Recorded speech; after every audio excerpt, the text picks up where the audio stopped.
Hi folks, it's Switchback. So today I want to talk a little bit about the fears that hold us back from going and sleeping outside, which is a big barrier, of course, to backpacking, camping, any of that. So know first of all that the first night, almost everybody has a really awful night of sleep. It's just kind of how it goes. It happens to me on almost every trip, and it's just getting used to something different, and every sound you hear, no matter how logical your brain thinks it is, will be a bear, a bobcat, a mouse, a person, whatever the predator of your choice is. Rarely are those noises actually what we think they are.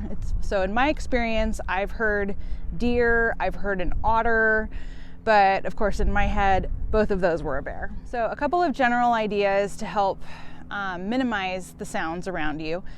So sleeping somewhere near a water source, such as a creek or a river or a waterfall, within the guidelines of the area that you're in. Sometimes generally you're not supposed to sleep within 100 to 200 feet of any kind of a water source. So make sure that you're aware of what the local guidelines are. Also, earplugs can help. Even sounds on your phone, such as a podcast, white noise sounds, and audiobooks, all of those can be really good for covering up some of those sounds that you might be hearing that keep you awake. So because the first night tends to be so rough, I do recommend that if you're starting out, you try more than one night in a row. A lot of the first night will be working out some kinks. The second night, you might be trying things that you learned the first night. Some people sleep better if they take something like Benadryl, Advil PM, melatonin. Sometimes a bedtime routine can help, meditation, those sorts of things. Before you try dispersed camping or backcountry camping, I highly recommend that you try sleeping in a campground where you know where to find the camp host, the ranger is patrolling, there are other people nearby. Sometimes that can be more comforting than being out in the middle of the wilderness miles away from civilization. Sometimes practicing at home, if you have the ability, can be helpful to just get used to this feeling of sleeping outside. Also, going with people before going out solo can give you some reassurance. A dog may or may not be helpful. Sometimes they can be reassuring. Sometimes they can growl and bark at every little sound. So knowing your dog can make a difference. Having your personal locator beacon, such as a Garmin inReach, your headlamp and a flashlight within reach can be reassuring. Some people feel more comfortable putting a carabiner on their zipper to keep it together. Personally, I choose not to do this, and the reason is because I want to be able to get out quickly while I'm half asleep if I have to get up in the middle of the night for something. Some people recommend drinking alcohol before bed. This can actually reduce your sleep quality, and so this is not something that I would recommend. Keep your knife or bear spray within reach.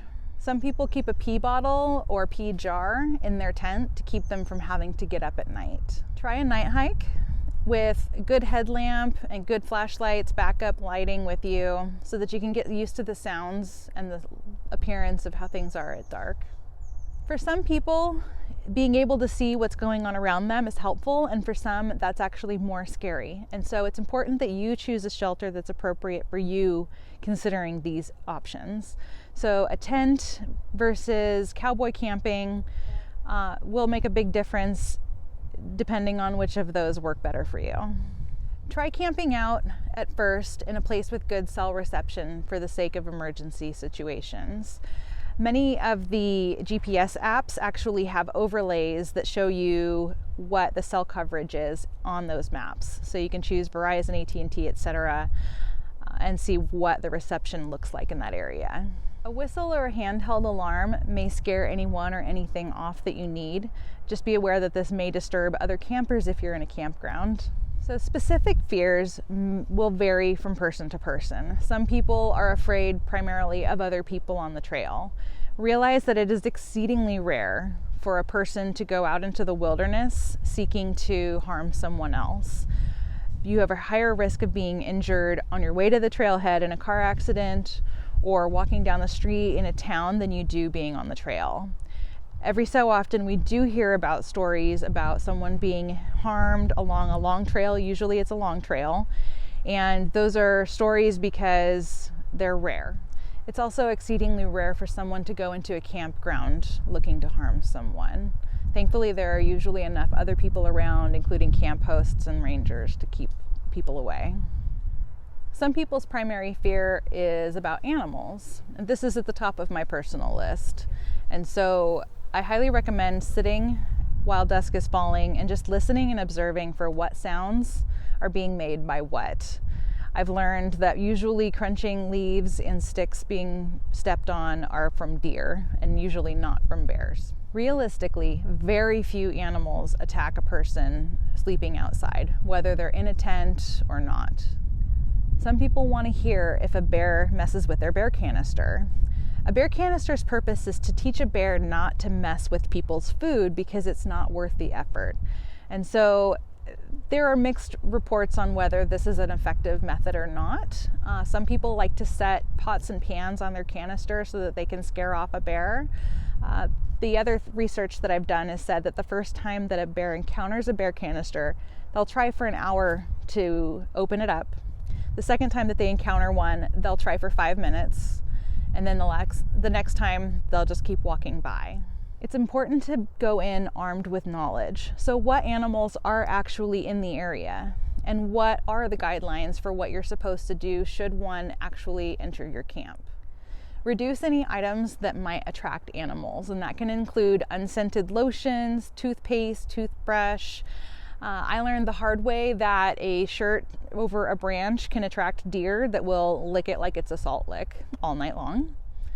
Don't forget to put any food wrappers and any other scented trash in your bear canister.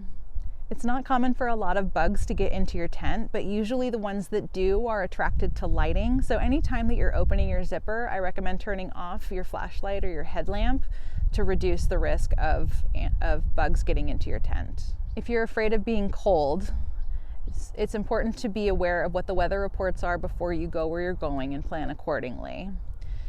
Using an insulated pad can make a bigger difference than a lot of people think. And there's a standardized measurement for how insulated a pad is called the R value. So the lower the number, the less insulated that it is. Using a sleeping bag that's rated colder than what you are expecting to see will help as well. Be aware that the ratings on sleeping bags are about survival and not about comfort. Bring layers for sleeping, including socks and a warm hat. I generally sleep in base layers when it's cold. A sleeping bag liner can help, but be aware that often they don't help as much as they advertise that they will. This will also help protect the integrity of your sleeping bag over time. Some people recommend boiling water and pouring it into a Nalgene bottle to place inside your sleeping bag. I have not personally tried this. I am concerned that it could potentially burn someone. It's not something that I recommend, but you will probably see this online a lot. If I have not addressed your fear, please let me know. I would love to hear what's keeping you from getting outside so that I can help you better. Leave me a comment, send me a message, and don't forget to hit that subscribe button and like the video. I'll look forward to seeing you next time. Happy trails!